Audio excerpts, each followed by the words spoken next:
for a little jog. It's a short walk here. It's just a few minutes after 7 a.m. on a Sunday. We'll see how much activity we got. Yeah, look at that there. As soon as I came out of the store, you see that?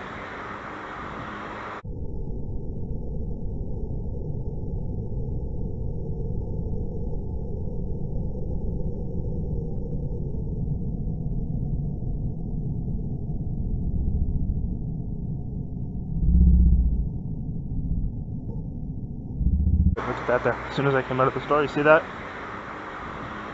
See who's there right away. They lined that up as soon as I exited. And yesterday, as I was crossing the street, when they sent that tenant to show up to stalk and follow, basically go up and meet me at the end of the street on my way home from work. When I crossed to avoid coming into contact with that person, because I didn't even want to see them. I mean, I didn't want to pass by them because I knew they were there. The police showed up there too, so we're gonna start seeing them probably more often here again. You can see a guy just sitting in a car here, completely empty here, doing lookout, hand signal there, backing out as I arrived too.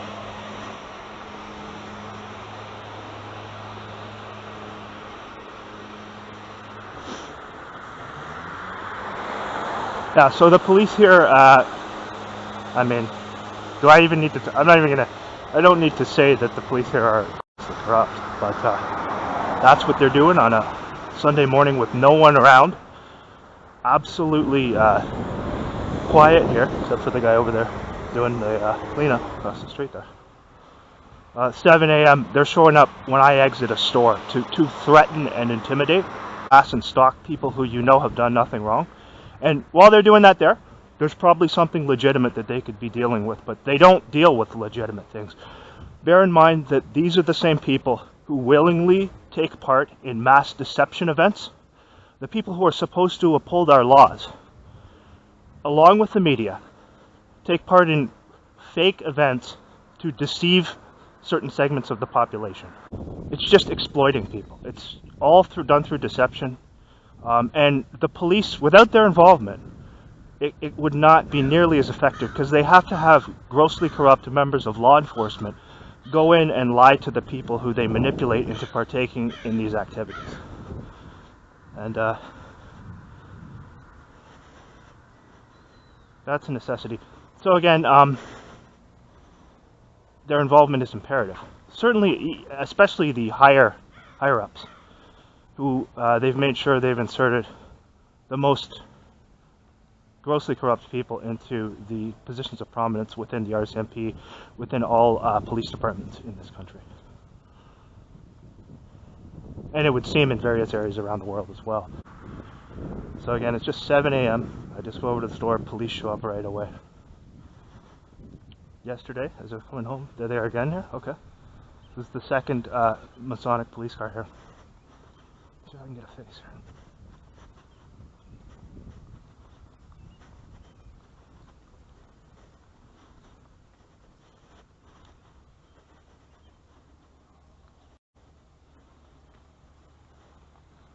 Morning, how are you?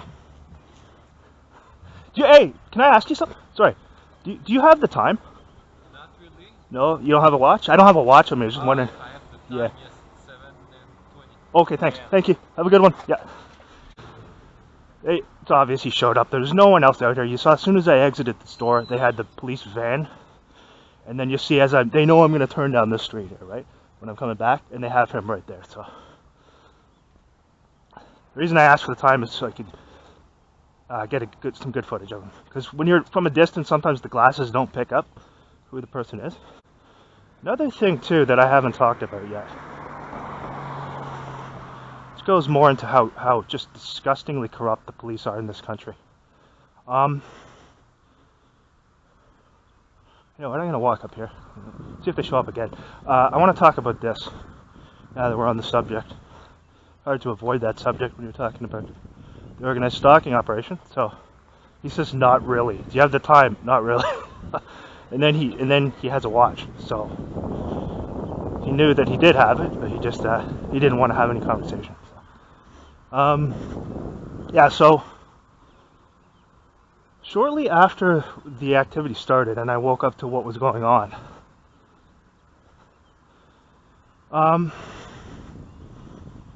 there was an occasion when I had an exchange with a Toronto police officer who had been stalking me. And I just said, like, why are you doing this, man? He kept denying it. But certain things he said were obvious directed conversation. And this was disturbing. Now, a few months prior to my waking up to it, I had been talking to my dad on the phone. And he and his wife had moved to a nice, comfortable area, a quiet area, 2.5 hours north of Toronto. Got a nice house. And so they moved up there, bought a really nice house across from a major body of water, really quiet, rural area. And so I'm talking to my dad, I'm talking to my dad on the phone. And I said, how are things going? And he said, oh, not too good. I said, why is that? He said, we're selling the house. I said, what? You're selling the house? You just moved there like a couple of years ago and it seemed like everything, was so good there. Why are you doing that? He's like, well, it's a long story, but he said, there's this neighbor who's moved in. And he's just horrendous. And so I said, really? Now, keep in mind, when I'm having this conversation, this is before I had awakened to what was happening to me. It was shortly before, not long before. And after I woke up, here's another police car here. This is the third one since I've been out today. So,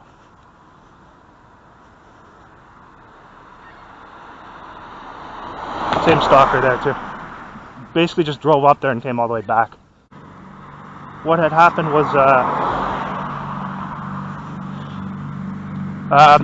my father said they've decided to sell the house, and this came as a shock to me. It was like, well, it seemed like you're so happy there, and it was a beautiful area. So he tells me about this neighbor who's just horrendous, and it's like right when they're about to go to sleep, the guy goes over and just blasts the stereo, and it's a townhouse, so he just blasts the stereo all the time, and he's like, the guy is just the worst person, just absolutely horrendous. He's extremely loud. He's extremely obnoxious. He incessantly makes, outrageous amounts of noise late at night. And it always seems to often line up with when they were going to bed. So I said, that's messed up. Then later, after I woke up, all of a sudden, cha-ching, light bulb goes off. I understand exactly what's going on here. Because they knew when I woke up that I would tell my dad about what was going on. So I then asked my dad, after I told him what had been happening to me. It's kind of hard and long to do that, but I explained to him the situation and why I felt that I had to leave my really good paying job in Toronto, where I had a unit taking care of me, an apartment taken care of by the company I was working for. So when I explained that, that's a difficult conversation to have. And I didn't want to leave that job. It's a very difficult decision to make, but the harassment was so bad there that they were trying to force me to leave, right? Because they couldn't do anything to remove me because I did a very good job for that company for 3 years. So, anyway, so he says this guy's just horrendous, and I all of a sudden, and then I said, I know what happened there to my dad. I asked him, what was the time frame when that guy moved in? And he told me the time frame.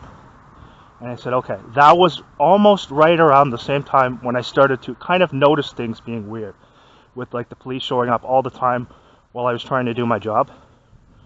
And my dad said the guy's just horrendous, and he said there was one night where he went over and just, got into it with him a little bit, because he would do this all the time, this noise harassment, knowing that he had neighbors, like, in a townhouse, but a really nice townhouse, really upscale townhouse, in a beautiful area. So, yeah, so basically, he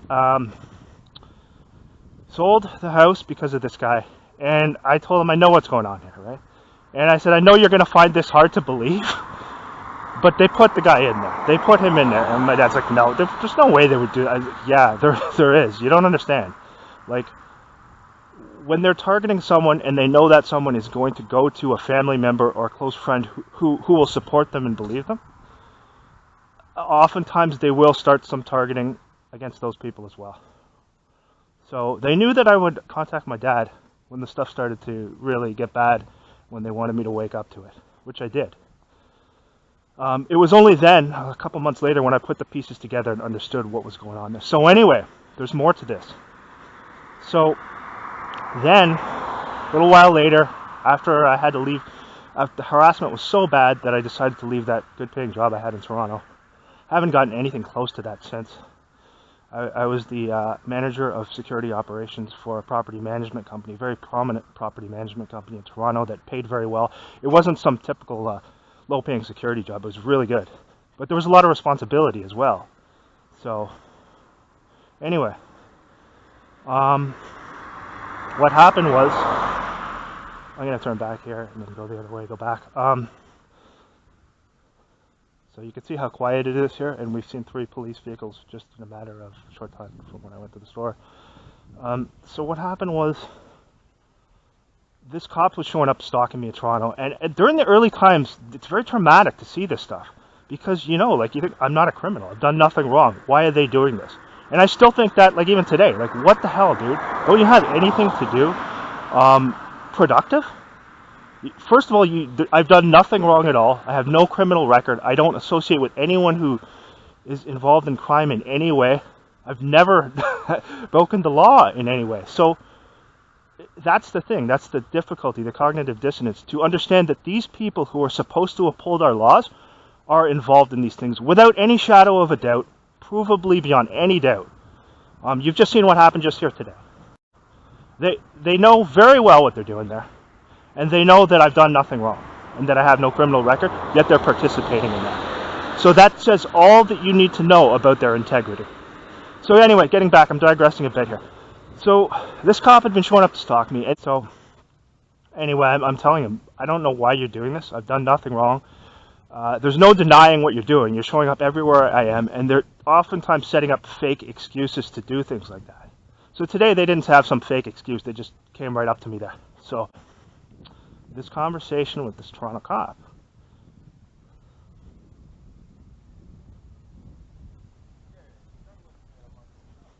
yeah, they got them all out doing patrols now early in the morning. It's like shortly after 7, and you got this already. Anyway, so this conversation with the Toronto cop, he says, you know what, I've heard all this stuff from people who say that these things are going on, and 90% of what it is, I said, let me just stop you. I know what you're going to say. You're going to say 90% of what it is, oh, they're hallucinating, they're making it up, etc., right? That's what they're told to say invariably.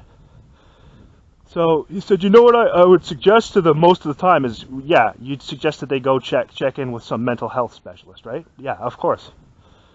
So he said, yup.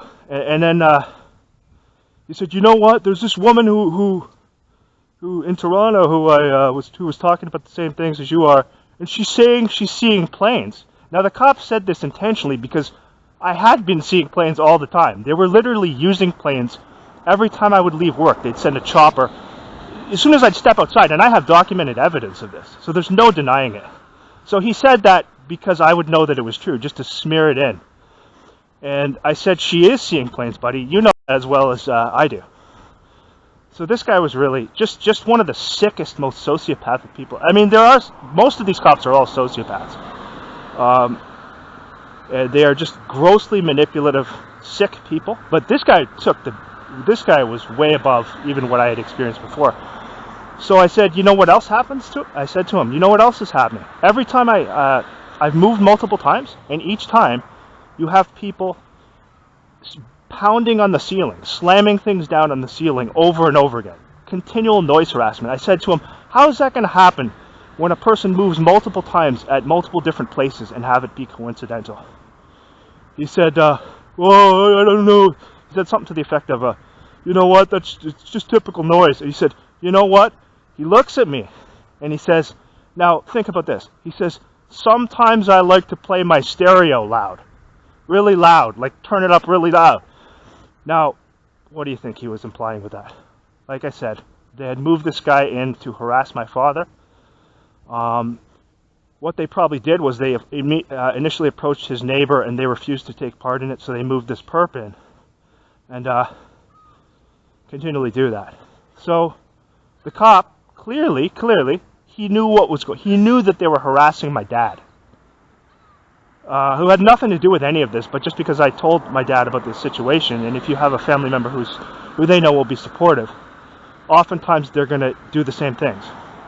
Maybe not as harsh because, you know, it's indirect. They're not a part of it as much, but they will sometimes still do those things. So the cop is openly saying this, and that was done without a shadow of a doubt to get me to like fly into a rage, or to just do something where he could just have an excuse to arrest me. So he's sitting there basically almost, you know, inadvertently laughing in my face about the fact that they're harassing my father, and knowingly doing this. So that's who those people are. There's no doubt about the type of people that these are. Very sick, deranged people. And the reason they're able to get away with it, there would be absolute uproar about this stuff, because how obvious it is, if they didn't have large segments of the population who had been paid off to take part in these things. That's what it comes down to. That's what a lot of people ignore when they cover the subject matter, is how many people they have, and these people know about it, I believe. A lot of them know about it. So, and again, as we know, these intelligence agencies, military intelligence, have a long-running, deep connection to the film industry, and that's what's being done now. It's an intermingling between, to some extent, the film industry and reality, and using it so that, look at this over here now, as I'm coming back. Just gonna go take a walk down here. Yeah, let's take a walk down, see if we can get a bit more footage. There's something fake here. So this is the 4th sighting since just gone over to the store today. Dealing with nothing at all, just parked there to watch and stalk and intimidate as I come home, because they know the route I go home. So footage.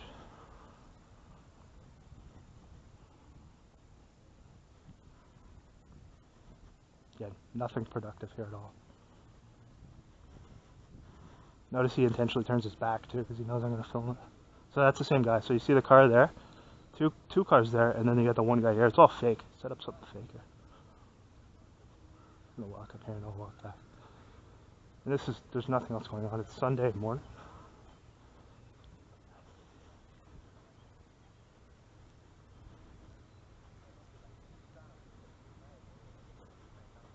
Morning.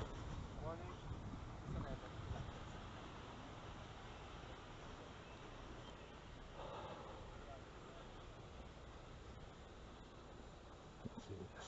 Utterly ridiculous. Anyway, I'll just go up here and then I'll turn back to kind of make it casual. But you can see what's going on. And each way, right as I was about to turn toward the street that I was on, they had one show up. Right as I came out of the store, they had one show up. Then they have 3 of them down here. Set up something fake. So, anyway, yeah, that's the thing. That's the thing that you need to understand is, for people who think, that's the thing. You still have people who think that these individuals and these organizations are legitimate. And when they come to you and say, oh, we'll flash you a badge and you're supposed to take anything that they say seriously, I mean, you see what's going on right here, right?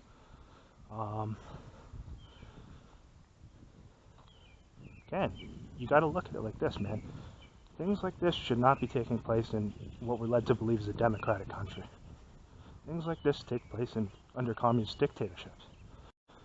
And I know it's happening all around too, in the US, in the UK. But I believe the police corruption here is above and beyond any of those other Five Eyes countries, from what I've seen. Just the willingness to do the most vile things in terms of deceit, it's above and beyond here in this country. Now again, I haven't lived in those other places. I don't know, maybe I'm missing something there, but I have seen a lot of footage of what goes on. I know there's bad corruption there with law enforcement. But here, it's just unreal. It's just, and that's it, for so many people who don't know about this and who haven't agreed to partake in it. That's why they're able to deceive those people, because they still have some sort of faith in these public servants. So you got to really understand what they're about. Just like I said, that guy was basically laughing in my face, that cop, about the fact that they're harassing my dad. And they would also sometimes, when he would go to the store, send people just to, you know, do the typical things, the mobbing and things like that. And he would describe it to me, and I'd be like, Dad, I know what this is. And he's like, no, it's not that, right? He's like, it's just some one guy who was an asshole. I'm like, no, it's not. And I try to, and he believes me about the things that are happening to me. But some of the stuff I tell him, he just finds it very difficult to believe that they would go to such lengths to do those things. And also during that time, when they were doing that, while they were doing that harassment to my dad, to the point where he sold his house and moved because of that perp they moved in. I also, the one time I was up there, I saw, as we were exiting, they had the perp opened his garage door, and he had like a TV set up in the garage to give an excuse to basically sit there and watch my dad every time he came out. So the cops knew that was going on, obviously, and he's just flinging it right in my face. That's the type of criminals these people are. Sick sociopaths. So let me go back here. Also, during the time that was going on, my stepmother was dealing with cancer. She had cancer. We thought we were going to lose her, and thank God she came through it, and she's healthy again today. But they were doing that to them, harassing them in that way while she was going through that. And the police officer knew about it, and he was basically laughing about it. So those are the types of people who are our public servants. Is every single one of them provably like that? I mean, we can't prove that they are, but certainly to say that there are some of them that don't know about it, they'd have to be pretty slow not to, A. And B, if they do know about it, then why would they remain in that position? Unless, I mean, I know, people have the mortgage. We all have, financial responsibilities, and it's a good paying job.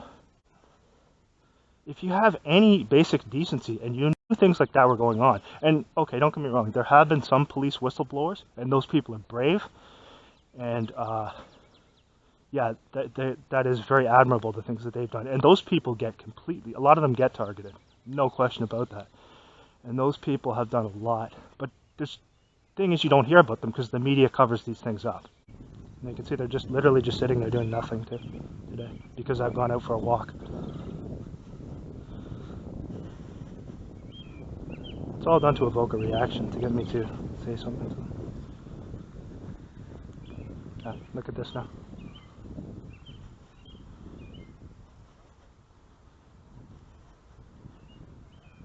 Laughing too. Look at the guy laughing.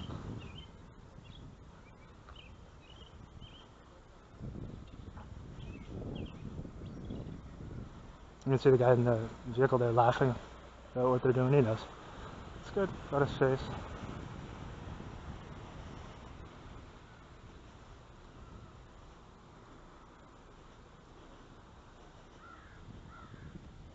They're gonna pull out as I leave here.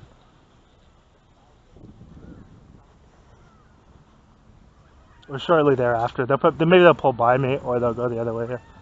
So you notice he starts moving now right away.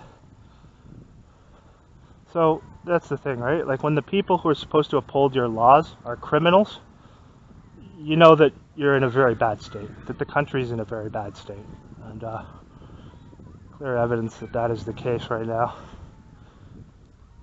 But yeah, they're doing the wildfires in Quebec as well, in certain areas of them.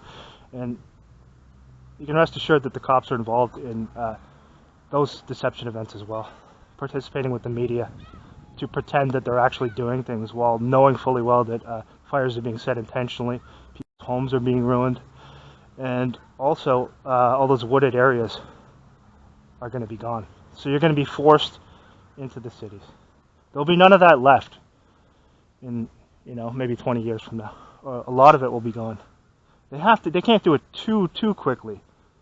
But they're going to get to northern Ontario, where there's a lot of areas like that eventually, if they haven't already started.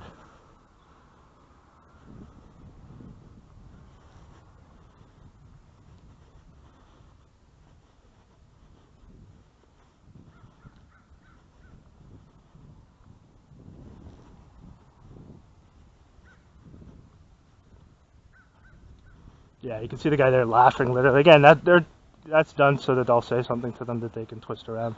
Look at pulling out now. Now watch this, see? So right as I've turned onto the street where I'm going to go, you can see here. Notice this now. Slowly, slowly. Yeah.